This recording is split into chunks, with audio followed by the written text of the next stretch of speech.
नमस्कार दोस्तों। पहले तो क्रिकेट रोर की तरफ से आप सभी भाइयों को होली की शुभकामनाएं। अब समय आ गया है, विश्व कप के दो सेमीफाइनल होने हैं, कल और परसों।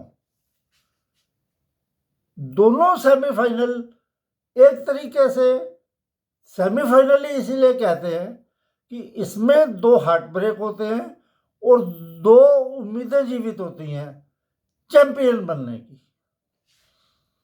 अब कल न्यूजीलैंड और दक्षिण अफ्रीका का मैच है कलकत्ता में। मैंने अपने कल के वीडियो में संभावना व्यक्त की थी, संभावना क्या, मेरा मत है अपना, कि कल दक्षिण अफ्रीका न्यूजीलैंड के हाथों सेमीफाइनल हार जाएगा। अब ये, मैं कोई ज्योतिषी नहीं हूं, मैं कोई ऐसा काबिलियत नहीं रखता कि भविष्य की किसी घटना के बारे में पहले से ही अपने विचार दे दूं और वो सच हो जाए। यह सिर्फ मेरा मत था। अब इस मत पर किसी भाई को अगर बुरा लग गया तो मेरे को समझ नहीं आता कि इसमें ऐसा मैंने क्या बोल दिया। ये तो मेरा मत है भाई, मेरा मत और आपका मत डिफरेंट हो सकता है। अब मैं जो कैलकुलेशन थी, जिस तरीके से न्यूजीलैंड की किस्मत धोखा दिया उसको इंग्लैंड के मैच में, उस बिहाफ पर बोला था कि कहीं ना कहीं न्यूजीलैंड की किस्मत भी जोर मारेगी। और आज तक किसी भी विश्व कप में न्यूजीलैंड ने फाइनल में प्रवेश नहीं किया, तो मैंने संभावना जताई थी कि इस बार न्यूजीलैंड फाइनल में प्रवेश कर जाएगा। मैं ये मानता हूं, मैं कोई साउथ अफ्रीका का दुश्मन नहीं हूं। मैं भी उनके जो स्टार खिलाड़ी हैं, Quinton de Kock, Aiden Markram, David Miller और जितने भी खिलाड़ी हैं उनके, उनका बहुत सम्मान करता हूँ। आईपीएल में खेलते हैं, बेहद शानदार खिलाड़ी हैं। अब दक्षिण अफ्रीका अगर इस मैच में हार सकता है, ये मैंने बोल दिया, तो एक मेरे मन में ये भी था कि अगर दक्षिण अफ्रीका विश्व कप के फाइनल में पहुंच जाएगा तो वो 2024 के विश्व कप का रिपीटेशन हो जाएगा। और वही फिर सवाल आ जाएगा कि पिछली बार भारत ने कैसे जीता था। और भारत के लिए एक कठिन चुनौती होगा उस फाइनल को जीत पाना। अब कोई कह रहा है कि भाई दक्षिण अफ्रीका फाइनल जीतेगा, और उस तरीके से बात करके मेरे चैनल पे ऑलरेडी थोड़े सब्सक्राइबर हैं, एक आध सब्सक्राइबर कम हो जाएगा। तो मेरे को, क्योंकि मेरे पे भी इतने नहीं है कि मुझे एक सब्सक्राइबर की परवाह ना हो, दुख मुझे होता है।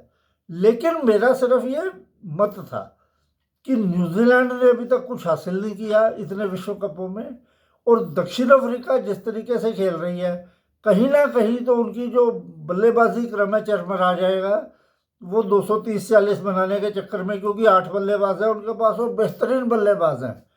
तो वो कोशिश करेंगे 230-40 की, उसमें बल्लेबाज सोचेंगे हमारे पीछे तो भी 8 बल्लेबाजों का लाइनअप है, लापरवाही से शॉट खेल के वो विकेट देंगे, और जो 230-40 का वो टारगेट है उनका 170-75 तक सिमट कर रह जाएगा।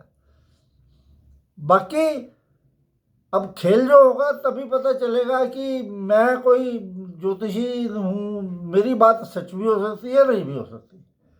अब ऐसे तो पाकिस्तान के मोहम्मद आमिर ने भी पहले तो कह रहे थे विश्व कप के इंडिया सेमीफाइनल में ही नहीं पहुंचेगा, अब बोल दिया कि इंडिया फाइनल में नहीं पहुंचेगा।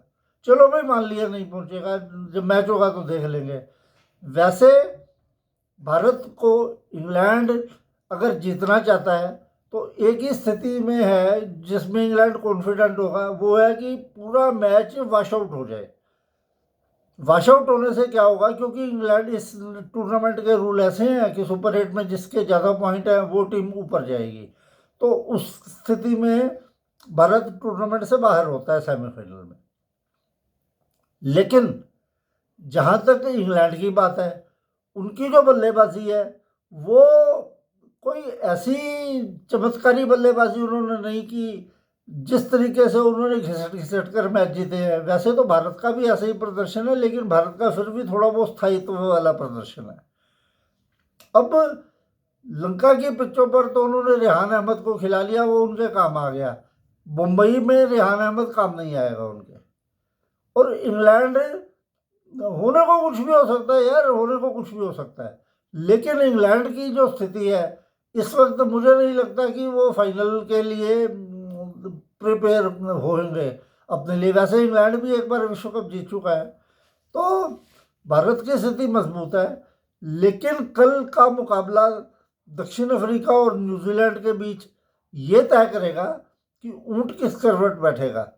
तो इस तरीके से अपने विचार व्यक्त करने के लिए हर एक यूट्यूबर स्वतंत्र है, और उससे क्या होता है कि भाई मेरे विचार, ये मेरा ओपिनियन है सिर्फ, अगर मेरे ओपिनियन से कोई डिफर करता है तो उसको बुरा नहीं मानना चाहिए, वो अपना ओपिनियन मेरे कमेंट बॉक्स में आकर दे सकता है। बाकी सेमीफाइनल मैं ये चाहता हूँ कि दोनों दिलचस्प हों, बारिश की कोई संभावना नहीं है, शक्ति दोनों की बराबर की है, और कलकत्ता वाला मैच तो विशेषकर टॉस जो जीतेगा वो 60-40 से टॉस के वक्त ही अप हो जाएगा, क्योंकि उससे दूसरे को बैटिंग करानी है, और उसके बाद पहली टीम को समझ नहीं आएगा कि टोटल वो 225-30 के लिए जाएंगे और एंड अप करेंगे 170-75 पे, ये देख लेना ऐसा ही होगा। और गेंदबाजी में न्यूजीलैंड के पास भी पूरी धार है। कल ईस्टोडी को हटाकर वो जैकब डफी को टीम में डालेंगे, उसके बाद मैट हेनरी और लोकी फर्ग्यूसन के साथ मिशेल सेंटनर है ही है उनके पास, रचिन रविंद्र अच्छी गेंद कर रहा है, उसके बाद फिलिप्स भी का ओवर, और जो कोंची है जो ब्रेसवेल की जगह पर टीम में शामिल किया गया है, तो वो भी ओवर निकालने में सक्षम है। बाकी दक्षिण अफ्रीका जो कूद रहा है अपने, वो रबाडा और यानसन के ऊपर है, लेकिन यानसन का जो हाल है वो सिर्फ इंडिया के मैच में ही उसने जो किया था, उसके बाद उसने कुछ नहीं किया। पिछले मैच में उसे 4 ओवरों में 50 पड़े थे। तो अब जो भी होगा देखा जाएगा। चलो कल के सेमीफाइनल में हम तो उम्मीद ही कर सकते हैं, और लेकिन मैं अभी भी अपने उस वचन पर कायम हूँ, अपनी बात पर कायम हूँ कि कल दक्षिण अफ्रीका हार जाएगा। नमस्कार।